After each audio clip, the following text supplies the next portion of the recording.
Hi, I'm Nikki at Art to Silkscreen. Welcome back. You're watching step 6 of the screen printing process, curing your print.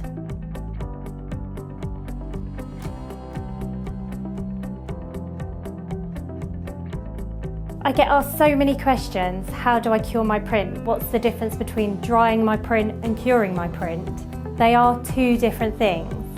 To touch dry a plastisol ink, which is what we are going to be demonstrating today, plastisol inks will touch dry at between 100 and 110 degrees. They will fully cure at 153 degrees. So there's a big difference between a touch dry, which is also known as a flash dry, or a fully cure. So if you don't want your print washing off, or especially if you're selling garments for resale or printing garments for resale, you don't want your print washing off and problems because you have fully cured at a temperature that's too low. So you need to make sure that your ink reaches that 153 degrees to make sure that it's fully wash fast. Some plastisol inks can take longer than others to actually fully cure. So where a black or a blue or even a red, quite thin layer of plastisol ink may take 10 seconds to fully cure. An opaque white, or such as this print that we've done here, which is a light blue, or a yellow, where you've put more than, say, one deposit of ink down onto the shirt, that can take longer, such as 20 to 30 seconds, sometimes even longer if it's a metallic where it reflects the heat. So just bear it in mind that especially if you're using things like flash dryer or a heat gun to fully cure and not a tunnel dryer, you may want to perform a wash test before you actually send the garments out or before they're washed, just to make sure that you have reached that right temperature to fully cure.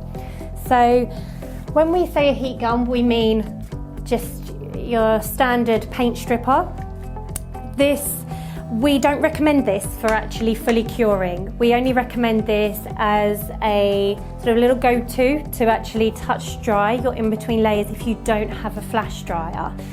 You've got to be careful with a heat gun. There's two settings. There's usually like a moderate setting and then an intense setting. If you do use the intense setting to speed up the printing production, then just be careful you don't scorch your garment, because these things get really, really hot, way over the temperature required to fully cure your print, and also you're at risk of scorching the garment. So what we'll do is we'll just have it on our moderate setting today.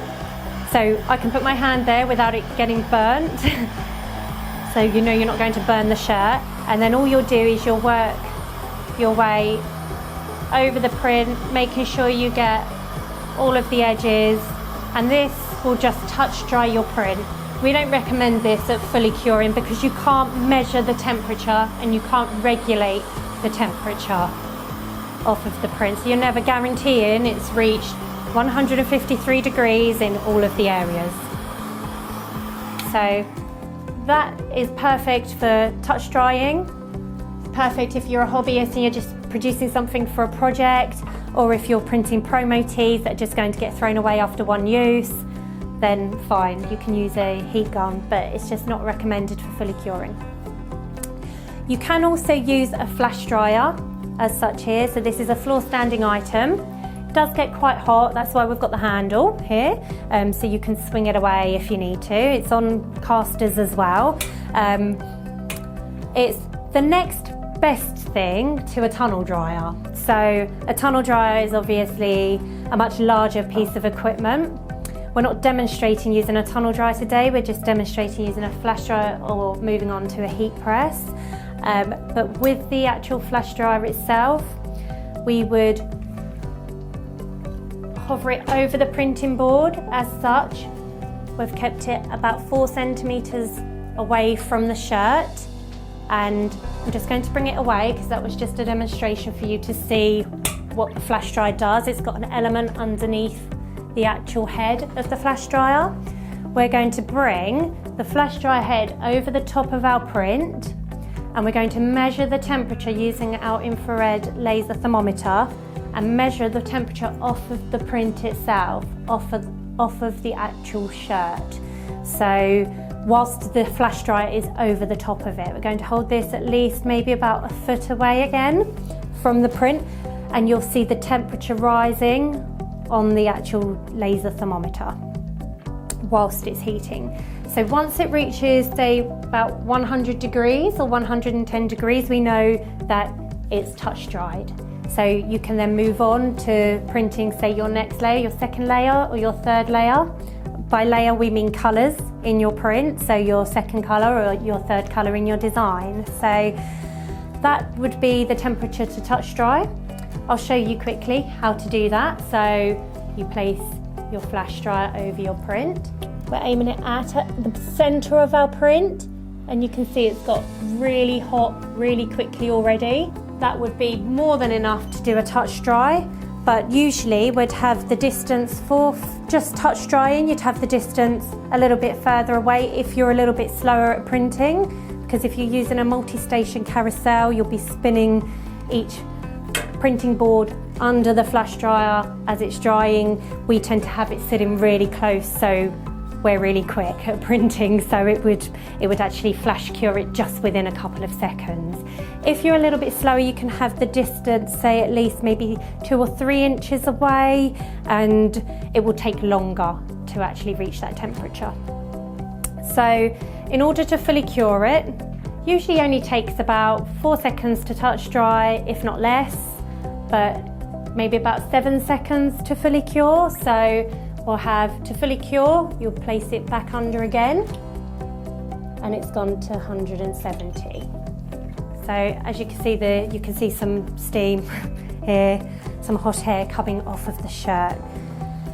If you're printing onto quite a delicate fabric or really lightweight fabric, you've just got to be careful that the flash dryer, as well, again, just same as the heat gun, doesn't actually scorch the garment. You can tend to get like scorch lines around the neck, around the rib of the garment, or just around the area of the print. So just be careful. You might need to position that flash dryer that little bit further away, but you'll know if you get yourself one of these, the distance. So just remember 110 degrees for a touch dry and 153 degrees for a fully cure with the plastisol. So our print is fully dried, it's fully cured. We know it's reached that 170 degrees. You don't really want to go back anything over sort of 190 to 200 degrees. You don't really want to get that hot with a plastisol ink. It can deteriorate the quality of the print itself or potentially the fabric in the garment. So now you know how to use a heat gun and a flash dryer, we're going to move over to our heat press. A heat press is a really good way of fully curing your print. You do need to use a heat press when you are only fully curing, not to touch dry it, just because you can't place a wet print under the plate of the heat press and then bring the plate down onto a wet plastisol ink. You'll end up with a big messy plate of plastisol ink. So you need to make sure it's touch dried. So regardless of if you use a heat press or not for fully curing, you're going to need either a heat gun or a flash dryer. So just to at least touch dry it. So we'll remove our printed garment. So we're going to place our t-shirt onto our heat press.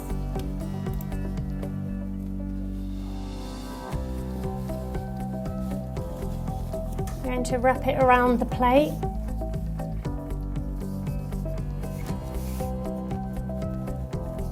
As such. Okay, we've set our temperature on our heat press to 158 degrees rather than 153. That's because we're allowing about 5-degree fluctuation by the time the actual element that's inside the heat press reaches the print itself. We're just allowing that 5 degrees fluctuation there to ensure that we will get our fully cure at 153 degrees. So we've set the heat press on medium pressure today. We're going to bring it down directly onto the actual print itself. So as you can see, it's counting down from 15 down to 0. Also the temperature has has dropped a couple of degrees, so we allowed that for the fluctuation. So there we go, that's fully cured. You can actually see a real difference in the quality of the actual print as well. It leaves a slightly more like gloss sheen finish to it when you do actually heat press the garments afterwards, and it softens it a little bit as well, so it doesn't look so rough looking to the actual plastisol print. As you can see as well, there's no ink left or ink residue that's been picked up from the print itself because it was dried properly to start with. If your print isn't touch dried at 110 degrees fully, you may get little bits of the plastisol ink picking up on the plate. It's not really a big issue or problem. You can just wipe the plate with a cloth underneath afterwards. So now we've gone through the 3 different ways of touch drying and fully curing your print with the heat gun, the flash dryer and the heat press. I hope you've enjoyed this video. Thanks for watching. Don't forget to subscribe and see you next time.